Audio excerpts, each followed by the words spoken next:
way. And he began to say, in tithes and offering. So for me as a person, I believe that everything we have belongs to God. The entire 100% belongs to God. But God expects you to worship him with the tenth as an act of worship in acknowledgement of the fact that he is your source. That is my belief. So I believe in the covenant of tithing. When Jesus came and he spoke about tithing, he didn't do a teaching on it, but he was talking about weightier matters. Say, come, you guys, you tithe everything, you carry 10%, but other weightier matters you will not do. You are tithing, you are sleeping around. You are tithing, you are stealing. What's that? You are not merciful. He said, I didn't say you should not tithe. You should not leave that undone, but there are weightier matters. And when you look at people that are speaking against tithe, have you noticed that none of them have ever spoken against giving? They are not against giving. What they are really against is that thing we are speaking about. They feel that now these pastors, they chop this money. So they just collect people's 10% and eat it. So what they are fighting is not giving. Everybody that spoke against tithe, in the same sentence, they say, no, I don't do tithe. I give my money to the poor. You are still giving. So nobody is against giving.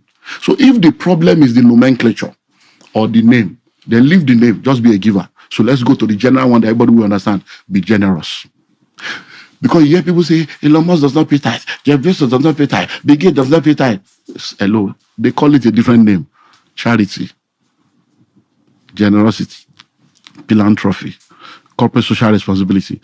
There is nobody that can prosper without giving, because sowing and reaping is a universal law of life that has nothing to do with redemption. So I believe that people should tithe, but I believe more you should be generous. And everything you have belongs to. So that tithe should just be like a point of contact. Because you see, every seed, every plant, when God created the tree, he created the tree and he said the tree will produce a fruit and the fruit will come with a seed.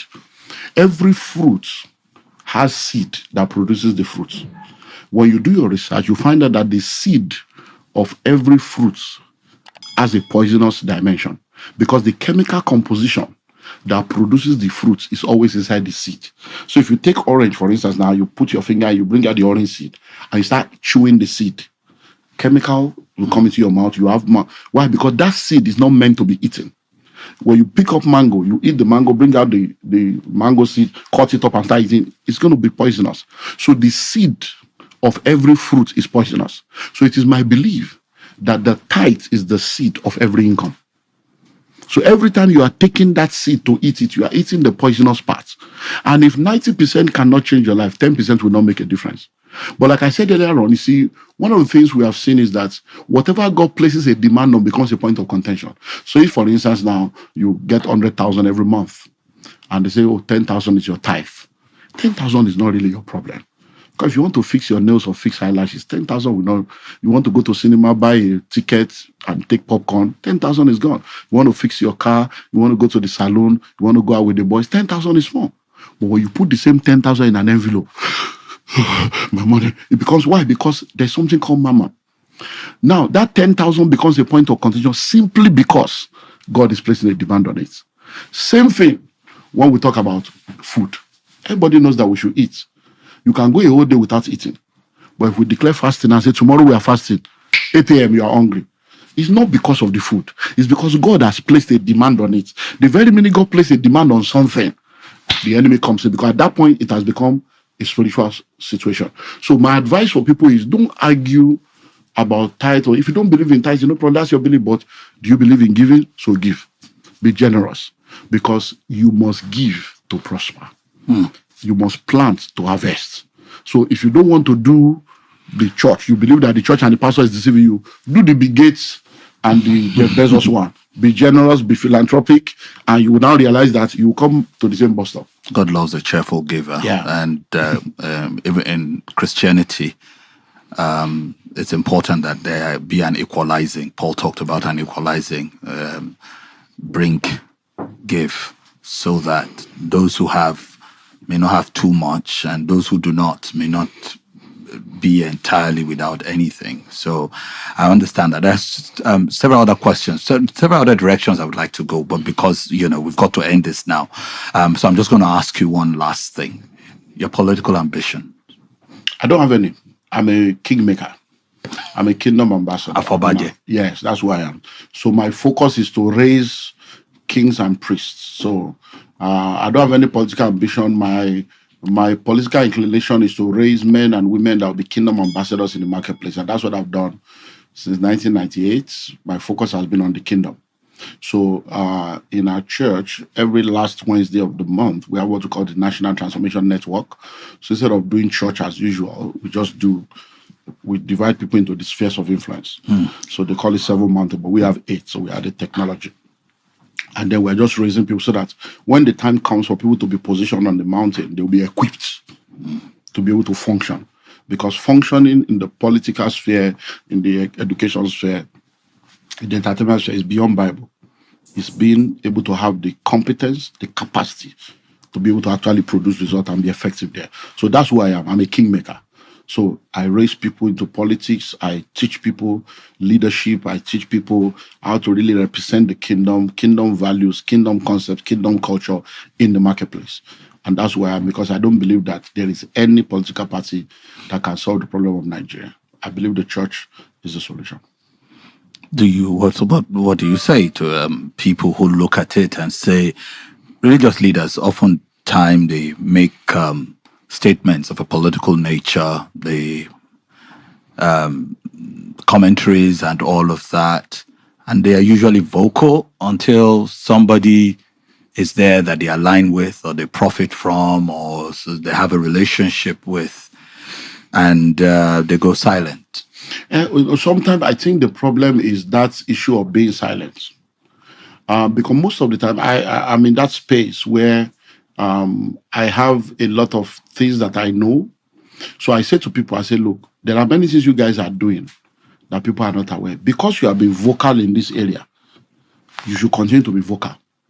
Now be vocal about what we are doing. Because people don't know that you are doing something. So they are concluding that you are not doing anything.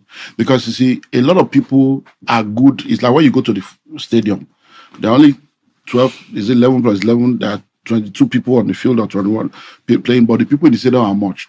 And they are all making commentary. But put the same people in the field, they will change tune. So many times when you look at things from the outside, that's why many of the people that say, I want to do this, I want to do that, when they get into the government and they hand over the books to them, and they see the reality, they will shift goalposts. Because many times people talk without knowing.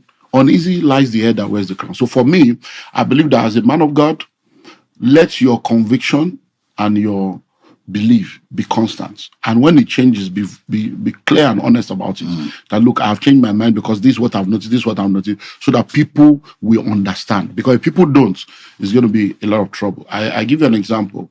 In the last 2 or 3 weeks or thereabout, we've had someone that was in, I think they said the guy that was PDP's spokesperson or whatever, he went to visit the president.